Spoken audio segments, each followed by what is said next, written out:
afternoon, Minister. Good afternoon. Here again today at the Foreign Affairs Council. Yesterday we were at the Foreign Affairs Trade Council and indeed at the Union for the Mediterranean meeting last night too. Foreign Affairs Council this morning, a number of important issues. Yesterday on trade, obviously you all know the issues that we discussed there, but there was a wide range of trading situations discussed last night at the Union for the Mediterranean. It was an interesting meeting. It was interesting for a start that Palestine and Israel were at the same table. And we were able to make clear our position, and I had some discussions with my Palestinian counterpart afterwards. Then this morning, obviously, the Foreign Affairs Council, we had a good discussion on Ukraine. We're still waiting to hear will the 18th package go through. That's still the member states concerned are in discussions with their ministries and with their prime ministers. And then we had obviously a discussion on the situation in Gaza as well, where of course I set forth Ireland's very, very strong position on it, as did a number of other member states. So I'm happy to answer questions in relation to any of those things. So just on Gaza, look, what was your sense from the mood in the room? Obviously we had this building of pressure on Israel, and then Kaja Kallas has come out with her deal she secured with Israel since then. Did you feel that the pressure has somewhat been lifted? What was the mood in the room, as I said? We don't want to see the pressure lifted. In fact, we want to see leverage. So we know that we have leverage. We know that the agreement that Kaja Kallas entered into last week with Israel is only as a result of the leverage from the room in terms of the pressure that everybody's putting on. So we need to understand that we have that leverage. That dialogue is very important, but it's not enough. We need to use leverage in our dialogue to get results. And like everything else, it will be the implementation of this agreement, and the High Representative has indicated that she'll update Member States every 2 weeks on this. But so far we haven't really seen the implementation of it. Maybe some very small actions, but there's still slaughter going on. There's still a denial of access to food and water as well. And that has been outlined, and that's obvious. So we need to see action, and we need to use our leverage in this situation.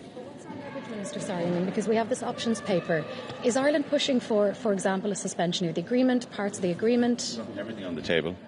But we think it's really, really important to focus on the situation there in Gaza at the moment. If we start focusing on one option, then the debate just becomes about an option and we forget about everything else. So keep everything on the table and keep reminding ourselves of what is actually happening on the ground. That's the important part of it, and keep making our position clear. I was really glad that the French Foreign Minister Jean-Noël Barrot announced that the two-state solution conference, which was postponed a number of weeks ago, will take place now at the end of July. Ireland is to chair a working group at that. I think that's very, very important. It's something that we put forward. But we're talking here about the rights and the human dignity of the people in Palestine. We're talking about international humanitarian law and the obligations of states, but also our own obligations as well under international humanitarian law. And I certainly reminded the meeting of our view on that, as did a number of other member states. Was there any further detail? Because this is one of the things that we didn't get when the agreement was announced. Was there any detail provided to member states in terms of maybe the amount of trucks that Israel has committed it would let in to Gaza as part of the deal? We haven't got a written agreement, so I mean the detail is always going to be difficult to ascertain. The High Representative outlined some of the provisions, some of the ways that this would work, but again we haven't seen yet that working to the extent that it needs to work, and we do look forward to her updating us on a regular basis. And I think we do need to give that a chance, but we need a lot of other things to happen as well. I mean, we need sanctions on the violent settlers as well. I mean, that's something the European Council agreed, and now our Hungarian friends appear to be sort of rowing back a little bit in that. And we all, I think, other than Hungary, agreed on that. That needs to happen. But there's so many other things that we should and can be doing, and there's certainly a mood among member states to do that. Among the member states that you will have seen before making comments similar to us or in the spectrum towards us, but there's still obviously division at the council table, and we would argue that there are some aspects of these policies that we can do by qualified majority voting, but you have to get a proposal from the Commission. We don't have proposals from the Commission yet, and then we'll be told, of course, that some of these items need to be taken by unanimity, and we won't get unanimity around the table. So our position is going to keep pressing very, very strongly, engaging with all member states and trying to get results on it. One small, very follow-up on that. Did the High Representative come with a preference of the options, and was there any decision taken on any of the options? Or there was no decision taken on any of the options. I mean, look, sure, there's lots of people around the table who don't exercise any of the options and who don't agree with taking further actions. They want dialogue, and yes, we want dialogue as well, but dialogue with leverage, dialogue with strength. On Georgia, is ongoing at the moment. So, yeah. Yesterday's meeting on tariffs, so we've seen the list now, the 72 billion. All the sensitive items that Ireland wanted taken off there, well, most are still on there. Like, do you see that as a failure of Irish diplomacy? Do you still hope to get some items off that list? And what effects are coming for the Irish economy if those tariffs go into effect? This is not the EU's fault. This is not a responsibility of the European Union. The responsibility is with America in terms of the letter that we got at the weekend, and countermeasures have to be there in reserve. They have to be there in reserve. Yes, we all have national interests, and there are some items that aren't on it that maybe other people may have suggested be on it, so we have some taken off it. But at the end of the day, it's like everything else, we need a strong hand, and we need to be able to say to the Americans that, if you do this, then these countermeasures will be put in place and they will affect your economy and your products, and they're proportionate, they're similar value, etc. But the truth is, what works for us and what works for the Americans is a trade agreement at no or low tariffs. That's what's going to work. That's the solution to all of this. We have to keep the dialogue up, but like everything else, it's dialogue with strength. And we have to keep these things in reserve, and we have to have a strong negotiating position. We're talking here about Irish jobs, European jobs, Irish business, Irish investment, and European business and investment too. And that's really, really important. So we need to talk. We need to keep the lines of communication open. The American government under President Trump needs to make a decision as well as to whether they want an agreement, because I think that will benefit them and it will benefit us too. It will create jobs in Kentucky as much as it will create jobs in Meath. But it hasn't been clear up to now whether the American government wants an agreement at the end of the day. Yes, there's a lot of work that's been done between Commissioner Sefcovic and his counterparts, but it has to go to the President. We haven't seen evidence yet that they want a deal, other than what President Trump said, that he does want trade deals. He said that in general terms some time ago. So we have a couple of weeks. The Commission is our full support to negotiate hard, but to negotiate leading to an agreement that will bring benefits to all sides. Are you okay with those tariffs going into effect on Boeing and Bourbon? Okay with any tariffs. What the Commissioner said yesterday, and he said this publicly, is that a 30% tariff would end trade on both sides. That would be catastrophic for us, for Europe, and for America. So this is really a really serious situation. The stakes are very, very high, and we need negotiation. And we want an agreement, and we have to see, do the Americans want an agreement? Do they also want to benefit their economy and help create jobs on their side as well, as we want to preserve and create jobs here? Did you talk about the situation in Syria? The situation in Syria has been discussed. Again, it was discussed last night at the Union for the Mediterranean meeting, and indeed at the FAC this morning. But the focus, and it was great to see the Syrian representatives at the meeting last night. But the focus obviously wasn't. The main focus was on a range of other issues. But the issue of Syria was discussed. Yes. Okay. Thanks. Bye. Ministra Spraw Zagranicznych Ukrainy. Wiemy, że prezydent Trump ogłosił, iż Stany Zjednoczone wyprodukują sprzęt dla Ukrainy. Zapytałem kolegów ministrów o to, kto ma za ten sprzęt zapłacić. Czy europejscy podatnicy, czy lepiej, moim zdaniem, żeby zapłacił za to agresor z zamrożonych środków. Sytuacja Ukrainy jest dramatyczna. Putin zwiększył ataki na cele cywilne i mamy nadzieję, że ten okres 50 dni przed wejściem ewentualnych amerykańskich sankcji to jest okres na zwiększanie nacisku na Federację Rosyjską, aby się wreszcie opamiętała. Poparłem dyplomację intensywną wysokiej przedstawiciel w sprawie ulżenia cierpieniom mieszkańców Gazy, tak aby pomoc humanitarna wreszcie zaczęła tam docierać. Polska uznaje prawo do Izraela do życia w bezpiecznych, międzynarodowo uznanych granicach, ale jednocześnie prawo humanitarne, nienadużywanie siły też muszą być przestrzegane.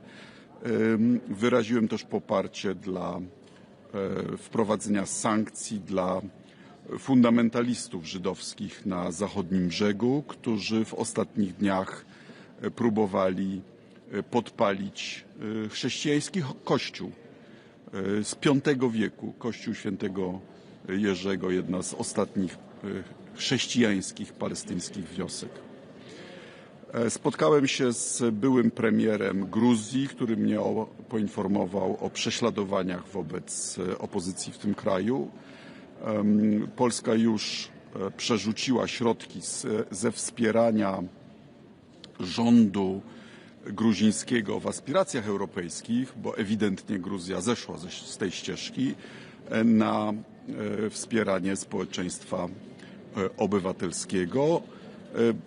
Będziemy też badać możliwości objęcia sankcjami winnych prześladowań. W tej chwili mamy dyskusję o Unii dla Morza Śródziemnego. Z innych spraw, jak Państwo wiecie, Ministerstwo Spraw Zagranicznych złożyło demarsz w Stolicy Apostolskiej protestujący przeciwko skandalicznym wypowiedziom 2 polskich biskupów. Wreszcie chciałbym Państwu powiedzieć, że nie widzę podstaw do przyznania Orderu Orła Białego panu Bąkiewiczowi. Chciałem zapytać o Watykan. Niektórzy zarzucają panu, że ingeruje pan w wolność słowa, prawo do wypowiedzi, które mają również hierarchowie kościelni.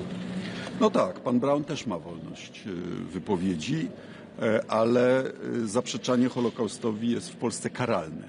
I tak samo ingerowanie w politykę partyjną jest niezgodne z konkordatem. Wolność wypowiedzi wiąże się z odpowiedzialnością za słowo. Panie ministrze, mogę zapytać o 18 pakiet sankcji. Słowacja podtrzymała weto. Czy myśli pan, że uda się złagodzić opór Słowacji i nie wiem, najpóźniej jutro da zgodę? To nasz wielki i piękny pakiet sankcji i mam nadzieję, że zostanie przyjęty już raczej w ciągu godzin, a nie dni. Czyli jeszcze dziś. Godzin to znaczy, że może jutro. Panie ministrze, chciałam zapytać o koalicję. Czy PSL powinno wycofać rekomendacje dla pana Michała Kamińskiego na stanowisko wicemarszałka po tym spotkaniu marszałka Hołowni? Nie będę się wtrącał w suwerenne decyzje zaprzyjaźnionego stronnictwa. Jak pan ocenia wczorajsze spotkanie Ruttego z Donaldem Trumpem? 50 dni to nie za długo? Bardzo się cieszę z tego, że prezydent Stanów Zjednoczonych doszedł do tych wniosków, do których jako Unia Europejska doszliśmy wcześniej, mianowicie, że Putin nie chce pokoju, to Ukraina godzi się na bezwarunkowe zawieszenie broni i że jedyny język, jaki Putin rozumie, to język nacisku. Panie ministrze, jeszcze o koalicji. Jak pan ocenia decyzję pana marszałka Hołowni o pójściu na urlop w trakcie, kiedy trwają rozmowy o rekonstrukcji Nie rządu? oceniam. Panie ministrze, powiedział pan, że to jest piękny pakiet. Czy utrzyma się limit cenowy na rosyjską ropę? Powinniśmy go obniżyć, bo cena rynkowa ropy jest dzisiaj poniżej naszego limitu. Taki limit nie ma sensu. Więc jeśli opłacalność eksportu ropy ma się obniżyć, to limit powinien być niższy, a sankcje za łamanie różnych zakazów powinny być większe. To jest nie tylko źródło dochodów budżetowych Rosji, to jest także zagrożenie, w tym środowiskowe, dla wielu akwenów. Przypominam, że tankowce z tej floty cieni, pływające statki bez ubezpieczenia pod jakimiś podejrzanymi banderami albo w ogóle bez bander, już się zderzały. Taka katastrofa na płytkim, zamkniętym morzu, jakim jest Bałtyk, miałaby katastrofalne skutki dla fauny i flory. Spotka się pan jeszcze raz ze Sławomirem Mencenem na piwie? Jest wokół tego spory Na razie nie ma planów. Minister Trump said that he would impose tariffs, secondary tariffs on Russia if Russian President Vladimir Putin does not reach a ceasefire deal with Ukraine in 50 days. Does Ukraine have 50 days? Oh yes, I think at the current rate someone has calculated that it would take Russia 70 years to conquer Ukraine. As I understood you correctly, you met today ex-Prime Minister of Georgia, Georgi Gaharia. Yes. Which issues he raised, and also Well, if already dialogue and discussion on Georgia is finished already, and what Poland's position regarding Georgia? Poland supports the policy of the High Representative on Georgia, which is at this stage to try to persuade the Georgian government to cease persecuting the opposition. I met the Prime Minister, whose charges seem to me completely fake, and we support Georgian society in their European aspirations. And we hope that the government of Georgia does what it promised in the election rather than what it is delivering, which is a course away from Europe. Excuse me. Panie ministrze, to ja jeszcze tylko proszę o ocenę decyzji prezydenta Dudy o częściowym łaskawieniu pana Bąkiewicza. No ja już chyba powiedziałem, że nie popieram przyznania Orderu Orła Białego panu Bąkiewiczowi, tak jak nie popierałem przyznania tego orderu konfabulantowi, partaczowi Macierewiczowi. Excuse me, Minister, please. What is the mechanism to provide Ukraine weapons? There is details about that or not? But we are providing Ukraine weapons by various means. There is the Czech Ammunition Initiative. There is EPF funds which have been disbursed, but the refunds are not reaching member states because Hungary is blocking it. The SAFE mechanism, 150 billion euros, also allows for partnerships with Ukrainian defense factories. There is, of course, bilateral help. Poland is on its 47th donation. The last few ones, at least, are 100 million euros each or so. Some countries are very generous. Holland, Germany, Baltic states, Scandinavian countries. So there are various mechanisms, and I am of the view, with the majority of member states, that Ukraine's claims for the damage that Russia has caused on the frozen Russian assets are bigger than the Russian claim, because Russia is the aggressor. Remember, the UN General Assembly condemned the Russian invasion as an act of aggression. That actually puts a duty on the international community to take countermeasures. And the first countermeasure is to help the victim of aggression defend herself. And I think it would be fair for those funds to be used to help the victims. On its package of sanctions, what's the main obstacles to adopt it today or tomorrow, new package of sanctions? What's the main problem? Ask Hungary and Slovakia. Did you discuss about the situation now in Syria or about Iran? When yes, what exactly?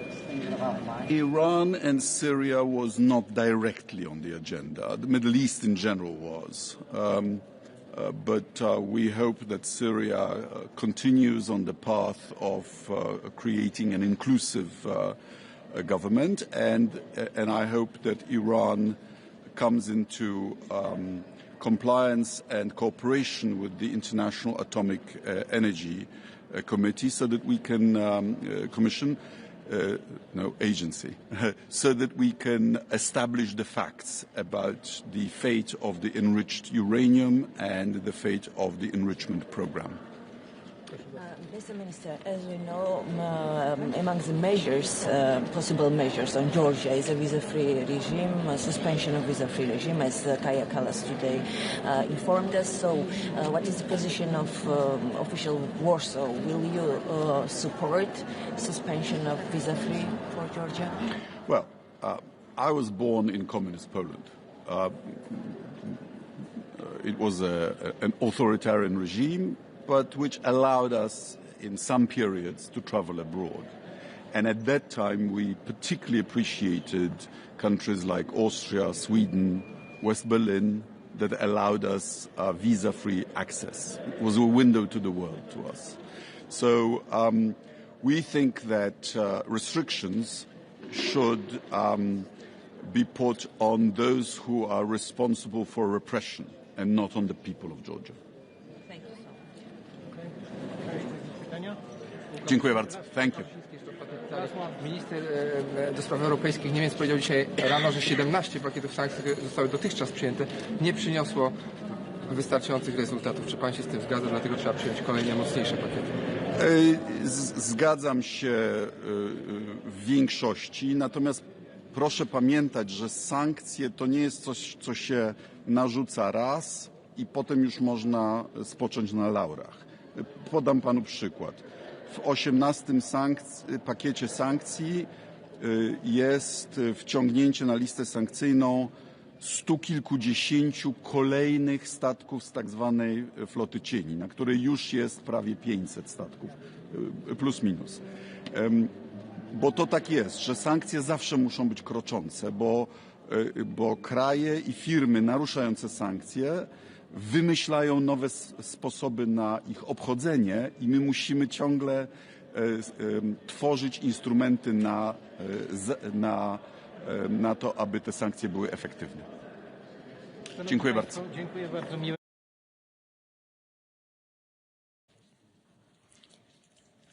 Bien, bonsoir.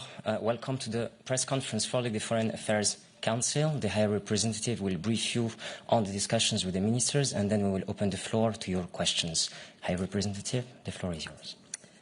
Good afternoon. We just concluded the Foreign Affairs Council, and there were many important issues on the agenda, and had very good discussions. So first, on Ukraine. Russia's bombing campaign has reached record levels, and we see increasing use of banned chemical weapons by Russia in Ukraine. All this shows that Russia does not want peace, and in response, the EU is set to approve one of its toughest sanctions package against Russia. So I'm really sad that we didn't reach this agreement today. I must say that we were really close to reassure Slovakia. The Commission has delivered what they asked for. Now the ball is in Slovakia's court, and we must get this deal done. It has been already 2 months. Sanctions are necessary to starve Russia of the means to wage this war. And the European Union will keep raising the cost, so stopping its aggression becomes the only path forward to Moscow. We welcome President Trump's announcement to send more weapons to Ukraine, although we would like to see US to share the burden. America and Europe are working together, and if we are working together, this can put the pressure on Putin to negotiate seriously. The only way to get Putin to end this war is to force his hand. And last week also brought some other important commitments. We had the Rome Conference for Reconstruction, and this conference pledged 10 billion euros to help rebuild Ukraine. And the Coalition of the Willing Reassurance Force will help Ukraine defend itself against any future attack of Russia. The message is very clear. Russia's efforts are wasted. Europe is wholly committed to Ukraine. Then the second big topic we had, of course, Middle East. So last week, Israel and the European Union reached an understanding for the expansion of the humanitarian aid into Gaza. So we see positive signs. We see more trucks and supplies are reaching Gaza. We see more entry points opened. We also see electricity lines being repaired. But Israel needs to take more concrete steps to improve the humanitarian situation on the ground. The European Union will keep a close watch on how Israel implements this common understanding and the pledges, and will update the compliance every 2 weeks. As we go forward, ministers make clear that ceasefire and hostage release deal remain a priority. At the request of the European Council, I also presented ministers an inventory of different measures that could be taken in relation to the review done in June. So we had a discussion on this, and these are choices that the member states have to make. We will keep these options on the table and stand ready to act if Israel does not live up to its pledges. The aim is not to punish Israel. The aim is to really improve the situation in Gaza. On Iran, ministers reiterated that Iran should not have any nuclear weapons, and that diplomacy is the best way and long-term approach to achieve this goal. While the ceasefire is fragile, it offers an opportunity to resume the negotiations, and ministers urged immediately to restart the talks and allow also the United Nations inspectors back in. So the European Union is ready to negotiate. On Georgia, the assault on democracy by Georgian Dream is growing more severe. Today, ministers took stock of EU support to civil society and discussed different options. What more can we do? These include suspending the visa-free regime, the association agreement, and sanctions. Georgia's democratic backsliding will come at cost. And finally, Moldova, the first ever Moldova-EU summit was earlier this month, and it underscored that the European Union is fully committed to Moldova's EU accession. Moldova is now preparing for very high-stakes parliamentary elections coming in autumn, and these polls will be a prime target of Moscow's hybrid war. So today we had a good discussion on that, and today ministers also agreed to impose sanctions on people and entities that aim to destabilize Moldova. We also agreed to deliver more counter-hybrid support, especially before the elections. And this shows that the European Union is determined to safeguard Moldova's democratic process against external interference. So I will stop here and take your questions. Thank you. Perfect. We will start with Joachim.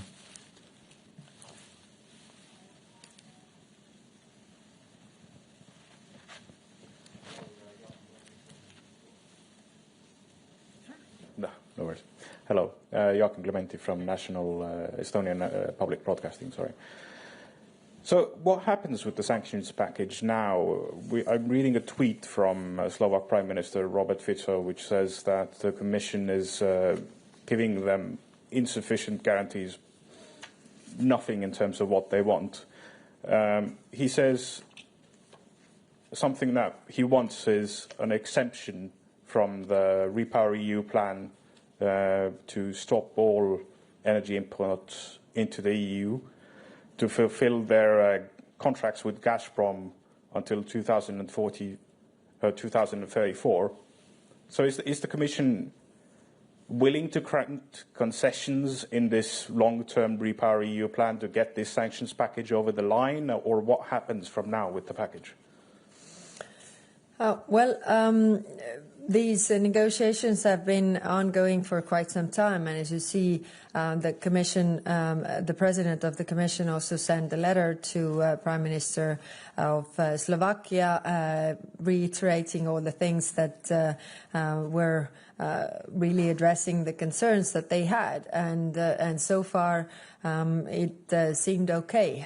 So I don't know what happened in between, probably something in domestic politics, but it is important that we stick to these points. I mean, if you go into negotiations or worries you have, then if your sensitivities are addressed, then it's I think it's important that you don't present anything on top of it.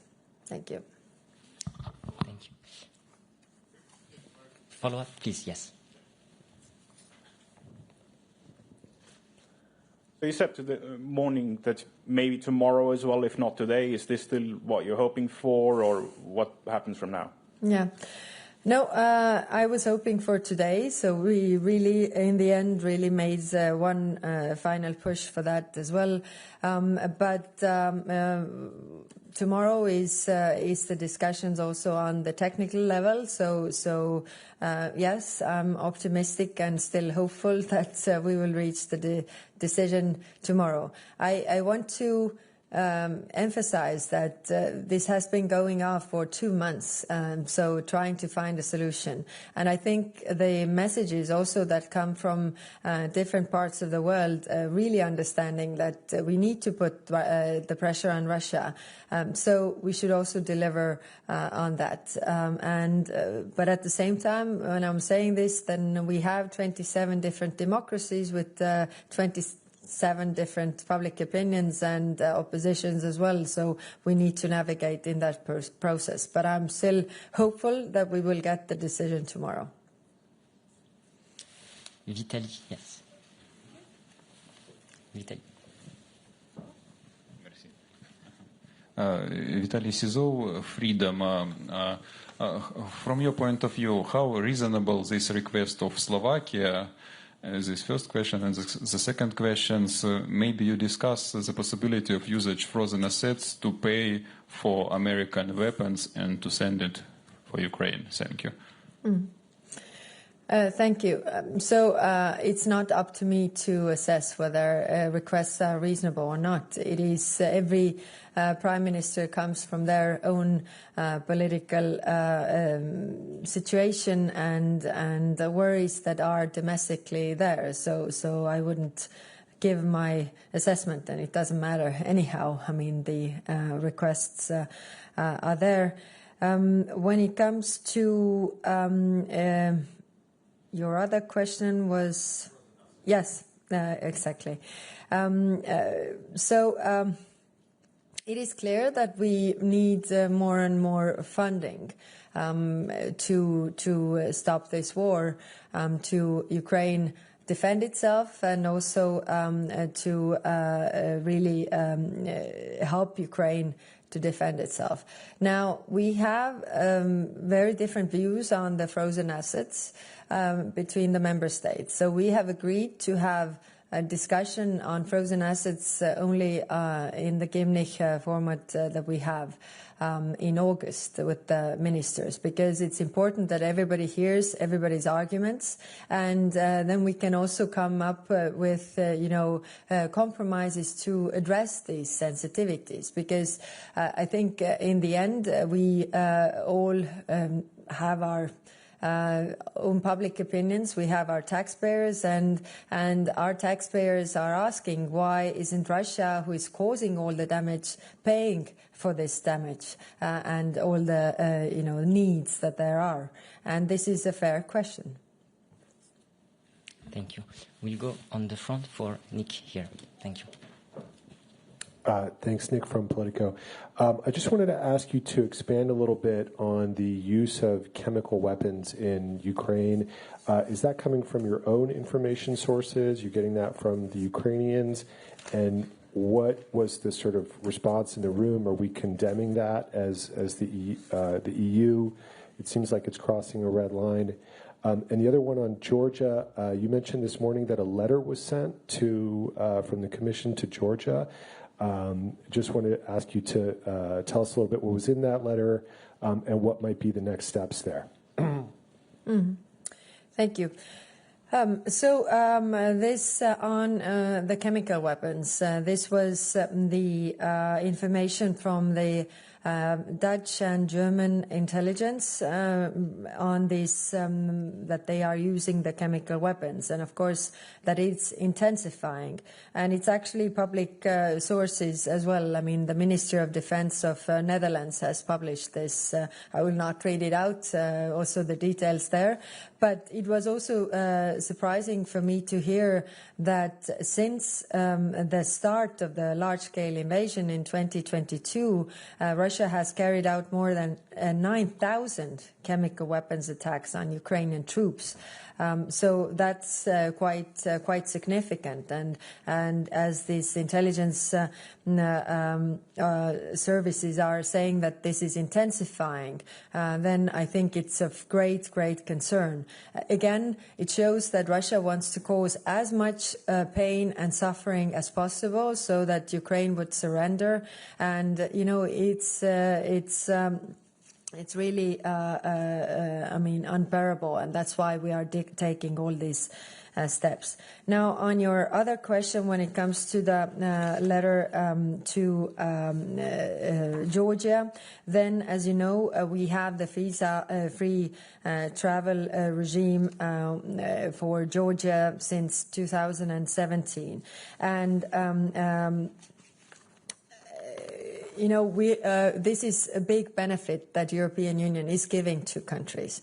And therefore, there are recommendations which have been addressed to Georgia in the 7th Visa Suspension Mechanism report. And I will not read it all out here, but I'm just, putting a point on this.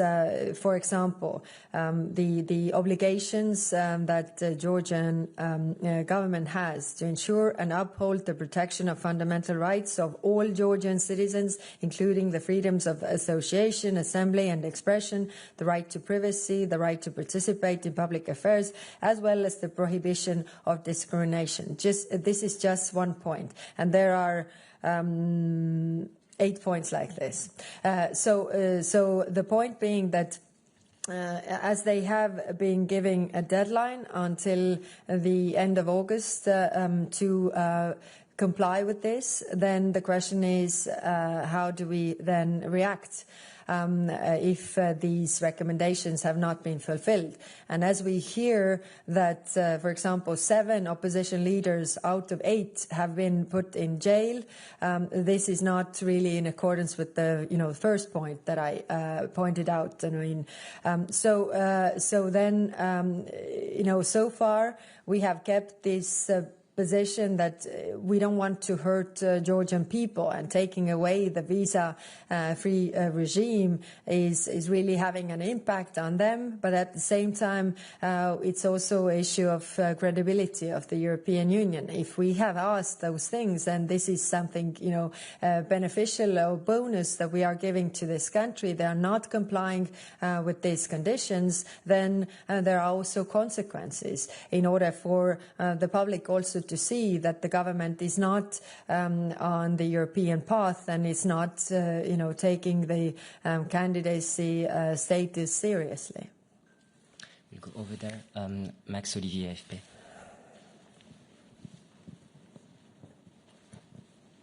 Thanks a lot. Max Delaney from AFP. Oh, sorry.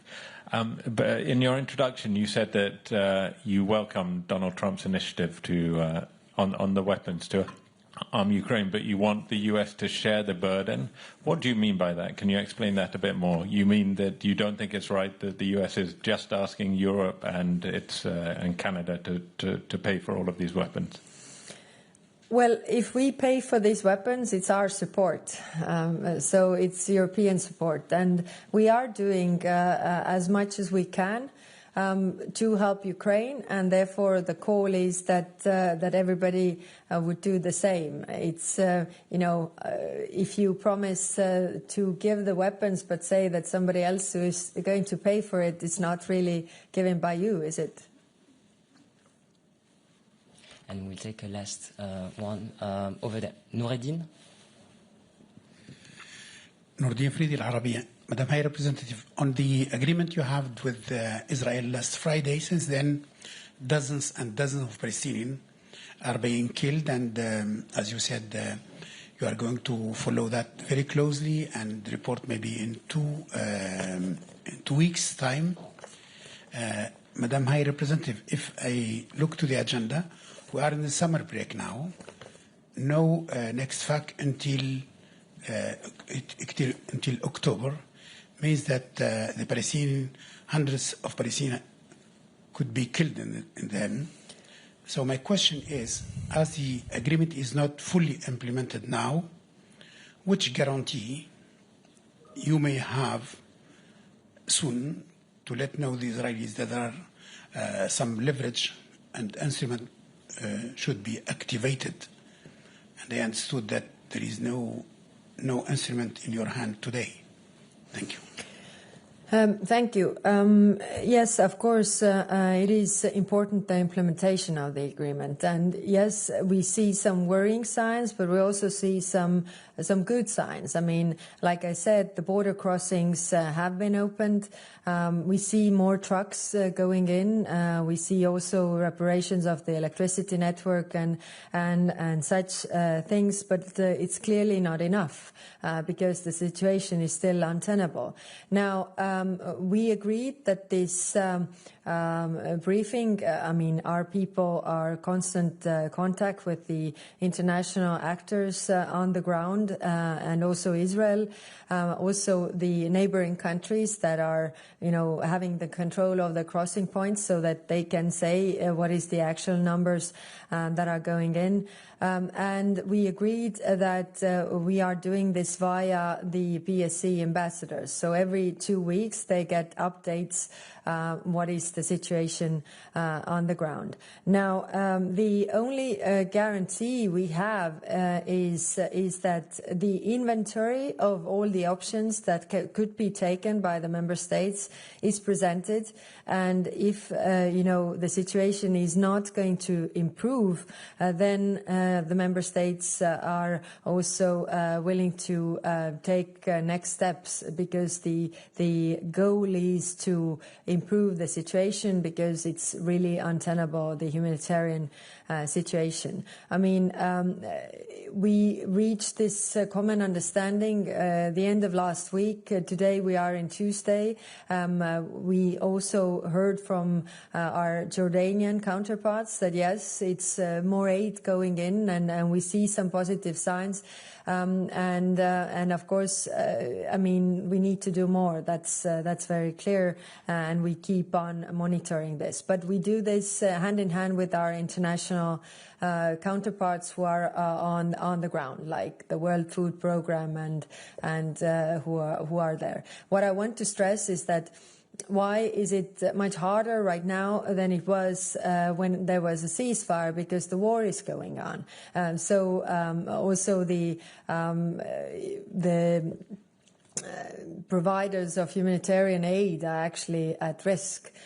So that's why it's so much more complicated. But we are really trying to, I mean, we are putting the pressure and keeping the pressure, and all the member states are really following up on this. I shared, the details of those things. It's not that we are counting every truck all the time, but it's, I think that the trend and whether we see, tangible improvement or we don't see that.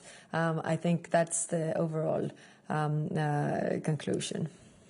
And this brings our press conference to an end. Thank you very much and have a good evening. Oh, right.